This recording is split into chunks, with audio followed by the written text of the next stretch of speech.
What really changes after 80 that no one wants to talk about? Most people think life just slows down, maybe gets quieter. But the truth is, life after 80 brings a whole different set of realities. Some that are eye-opening, others that are downright tough to swallow. And unless someone tells you about them, they can catch you completely off guard. This video isn't meant to scare you. It's meant to prepare you, support you, and most of all, remind you that you're not alone. Because when we talk honestly about what really happens after 80, we start to reclaim our strength, our dignity, and our voice. If you're over 55 or you love someone who is, understanding these 5 harsh truths can make all the difference in how you face aging. We'll talk about emotional loneliness that creeps in, even when you're surrounded by people. We'll get honest about the kind of physical pain that becomes your quiet companion. We'll look at how independence, once so natural, can begin to feel fragile. We'll uncover the frustration of others making choices for you, even with the best of intentions. And we'll face the hardest one of all, how the world often stops seeing your value, even when you still have so much to give. But here's the good news. Recognizing these realities doesn't mean you've given up. It means you're wise enough to look them in the eye and say, I see you, but you won't define me. And if you've made it to 80 or beyond, you already have more grit, wisdom, and heart than most people will ever understand. So let's dive into the 5 truths that can change how you see yourself and how you live from this day forward. Number 1, emotional loneliness. There's a kind of loneliness that doesn't always come from being alone. It's the kind that shows up even when you're surrounded by people, family, caregivers, neighbors. After 80, many seniors begin to experience this silent ache, not because no one visits, but because fewer people truly understand. The conversations get shorter, the visits feel more like obligations, and slowly a deep emotional gap begins to form. It's not about being forgotten, it's about being unseen. And that kind of loneliness can be more painful than physical isolation. You see, emotional loneliness isn't just about physical presence, it's about connection. After 80, you've lived through generations of stories, seen the world change in ways younger people can't even imagine. But when you speak, you're often met with polite nods, distracted glances, or people talking over you as if your thoughts are outdated. That's not just frustrating, it's heartbreaking. You may start to wonder if your voice still matters, if anyone really cares about what you think or feel anymore. And even if they do, it can feel like they're always in a hurry to move on. This emotional disconnection is something Stoics knew well. They taught that we must learn to find peace within ourselves, even when the outside world fails to meet our emotional needs. But that doesn't mean pretending the pain isn't there. It means acknowledging it honestly and choosing not to let it break your spirit. It means finding new ways to connect, to others, to nature, to your inner self, instead of waiting for someone else to do it for you. Emotional independence becomes not just a strength, but a necessity. Take the story of Walter, an 84-year-old retired teacher from Arizona. After his wife passed, his children would call once or twice a week, but conversations became more like check-ins than real connections. He told me one day, "They talk to me like I'm a fragile object, not a person. But I still think, I still feel." So Walter started writing letters, long, thoughtful ones, to his grandchildren. And to his surprise, they began writing back. Real conversations began to return. Not because they suddenly changed, but because he found a new way to reach out and be heard. That gave him a sense of purpose again. If you've ever felt that ache, that quiet, heavy loneliness that no one else seems to notice, please know that you're not alone in it. Many after 80 carry it silently day after day, but you don't have to stay stuck there. Sometimes it just takes one brave step, starting a conversation, reaching out, expressing a feeling, to remind the world that your heart is still wide open. And when that happens, emotional loneliness begins to lift, even just a little, and you reclaim a part of yourself the world may have forgotten. Number 2, loss of identity. When does a person stop being seen for who they are and start being seen only for what they've lost? After 80, many seniors find themselves silently asking this question. Over time, the world begins to define you not by your story, your values, or your wisdom, but by your ailments, your medications, or how many stairs you can climb. Friends and family might mean well, but the subtle shift is there. You're not Joe, the artist who built his life with passion and skill. You're Grandpa Joe, who shouldn't be driving anymore. That change cuts deep, and it can slowly wear away at your sense of self. Our identity is shaped by what we do, what we believe, and how we contribute.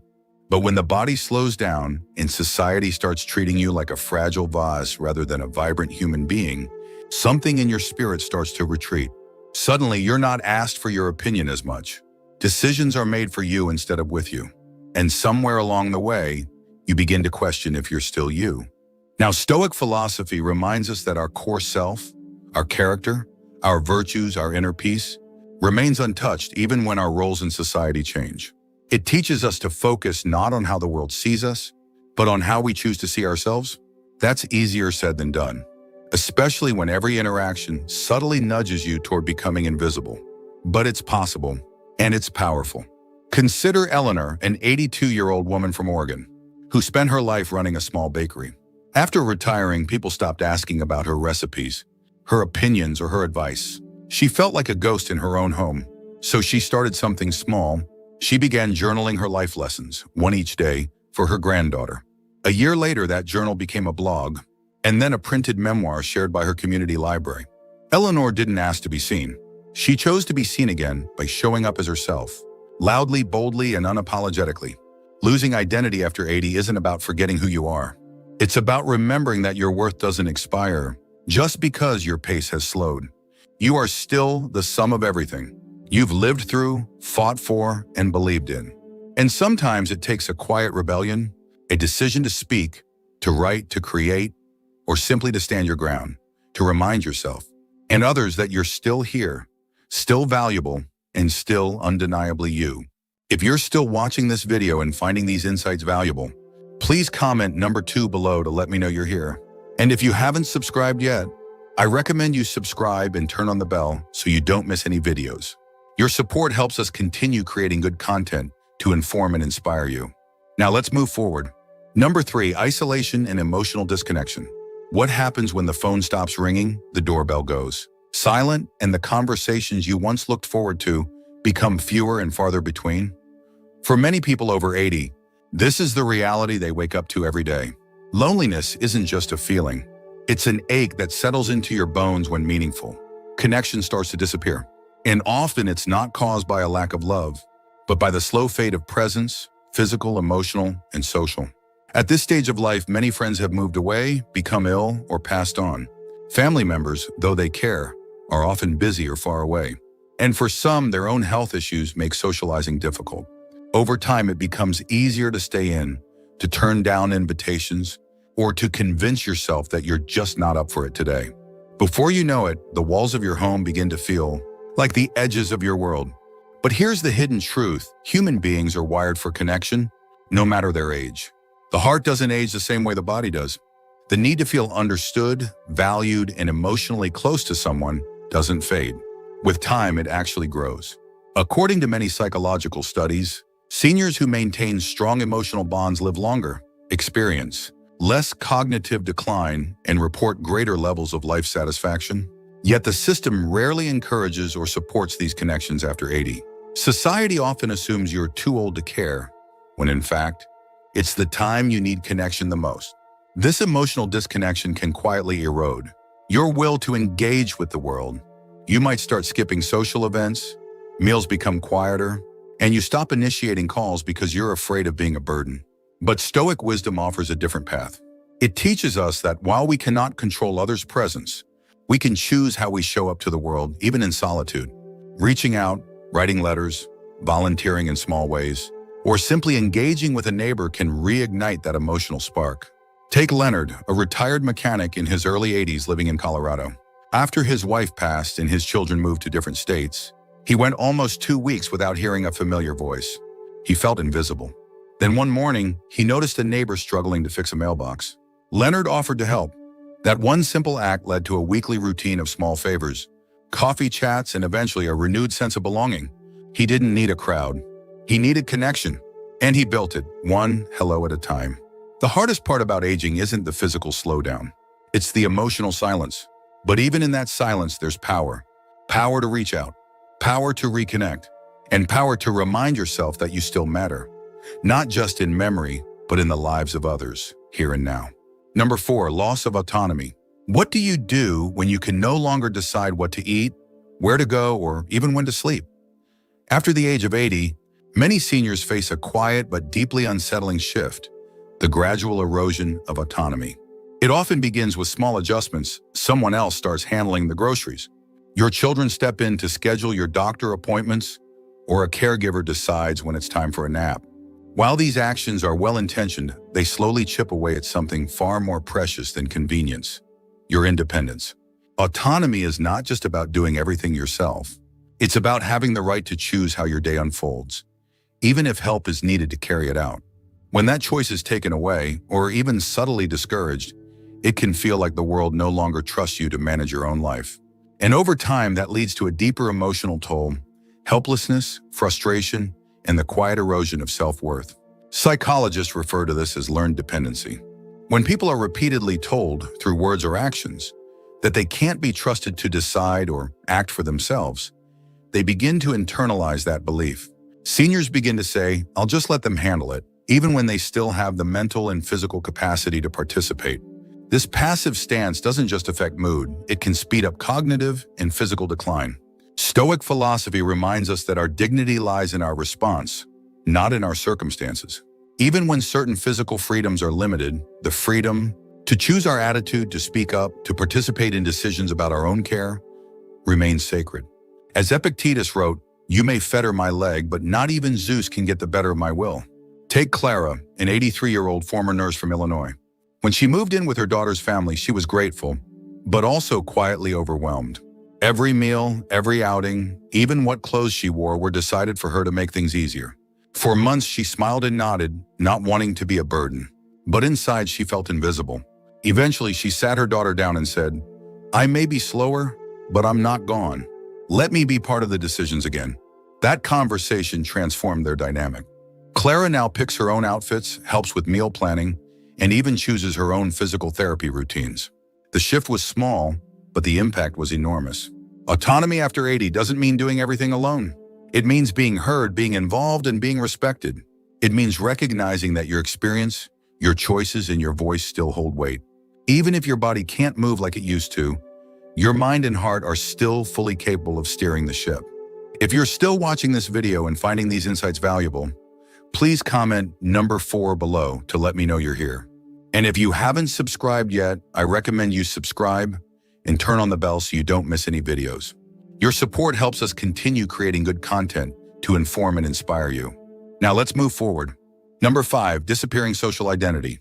The older we get, the more we begin to realize how much of our identity was tied to our roles. Our careers, our family responsibilities, our social contributions. After 80, those roles begin to fade. You may no longer be the teacher who shaped young minds, the manager who ran an office, or even the grandparent who babysits the little ones every weekend. And when those titles disappear, many seniors are left with a quiet question echoing in the back of their minds. Who am I now? This loss of identity is not about vanity. It's about relevance. It's about waking up in the morning and having a reason to get dressed, a reason to contribute, a reason to feel seen. When society stops asking for your opinion, when conversations move faster than your hearing or energy can keep up with, you can begin to feel like you've been sidelined in a game you once played so well. What's more, this erasure isn't always intentional. Families are busy, technology moves fast, and younger generations sometimes forget that behind the wrinkles and white hair is a lifetime of wisdom, effort, and dignity. The result? Seniors start to shrink from conversations, avoid gatherings, and slowly retreat from the world, not because they want to, but because the world has subtly signaled that they're no longer needed. But here's the truth: your value doesn't expire. Your identity may evolve, but it doesn't vanish. Stoic philosophy tells us that external labels come and go, but the essence of who we are, our character, our virtue, our choices, remains constant. Marcus Aurelius wrote, "Waste no more time arguing about what a good man should be. Be one." In other words, even without the title, the goodness in you still matters. Let me share the story of Leonard, an 86-year-old widower from North Carolina. For 40 years, Leonard was a church pastor, a figure everyone in his community looked to for guidance. But when he retired and his wife passed, he felt forgotten. No more phone calls, no more Sunday meetings, no more Pastor Leonard. For a while, he just sat in silence, wondering what his purpose was now. One day, he started writing letters, real handwritten letters, to young people in his town, offering words of encouragement, wisdom, and kindness. Those letters began to circulate. Some got read in school classrooms.